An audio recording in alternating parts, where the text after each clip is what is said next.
Title: The Night My Stepmother Spoke with a Dead Voice. I still hear her voice sometimes, the way it changed that night.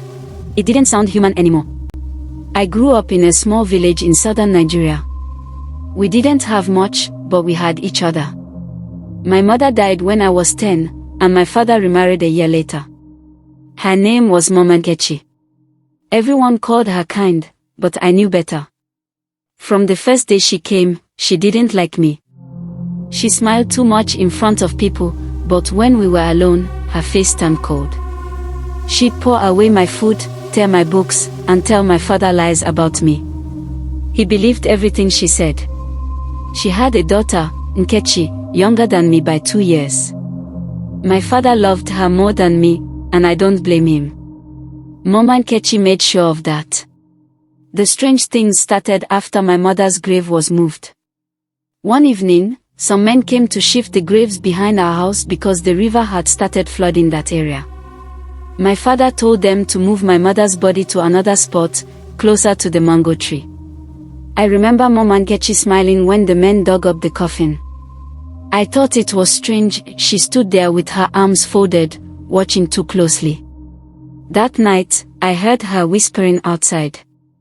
The sound came from near the new grave. I thought maybe she was praying, but her words were low and fast, like she was arguing with someone.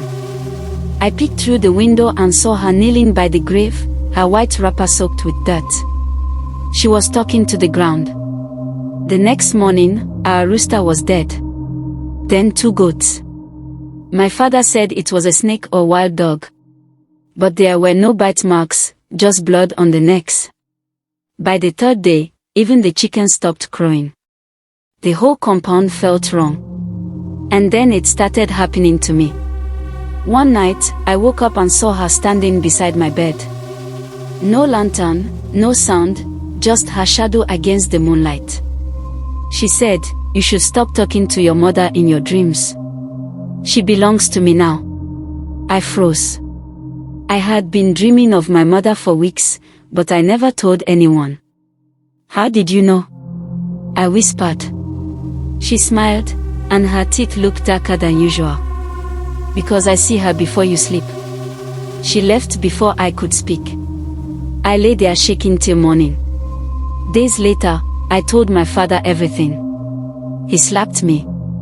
He said I was possessed, that Mama Nkechi had done nothing wrong. That evening, I heard them fighting in their room. She was crying, saying she didn't want that child in the house anymore. I packed my things and decided to sleep outside, under the tree near my mother's new grave. That's when I saw it. There was a small clay pot buried halfway in the soil near the grave. It looked freshly covered, and I could see a piece of red cloth sticking out.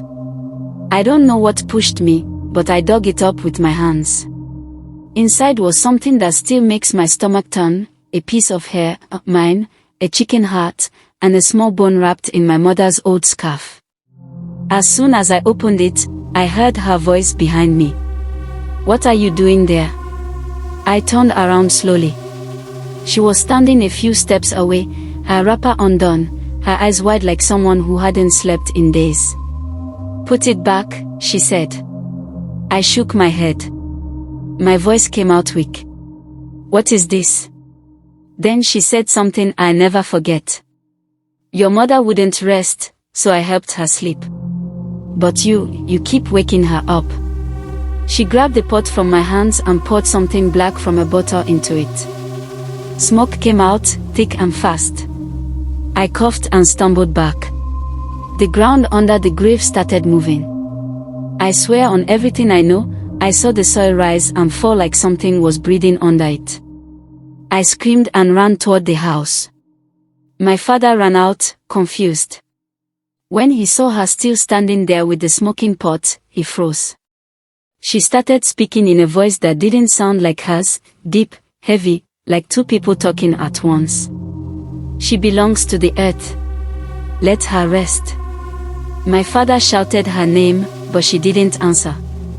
She dropped the pot and fell. We buried her 2 days later. But that's not the end. Every year, On the same night, the day they moved my mother's grave, the mango tree near it bleeds sap that smells like blood. The goats avoid it. No grass grows there anymore. I left the village years ago, but sometimes, when I dream, I see my stepmother's face. Her lips move, and she whispers, "Stop calling her. She's mine." That's why I don't sleep near windows anymore. Because sometimes, when the night is too quiet, I hear dirt shifting, like someone digging under my bed. I went back to the village last week. My father is old now, and he said he wanted to see my mother's grave one more time before he dies. When I reached the village, the mango tree was still there, taller, thicker, darker than I remembered. There were no birds in its branches. Not one sound. The ground around the grave looked freshly turned, even though no one had touched it for years. My father said he hadn't been there in months. That night, I slept inside the old hut. The air was thick and heavy, just like before. Around midnight, I heard movement outside, soft scraping, like someone dragging their hands through sand. I told myself it was rats. Then a voice came through the window. "Low, come, and too close." It said, "Why did you bring him back?" I couldn't move.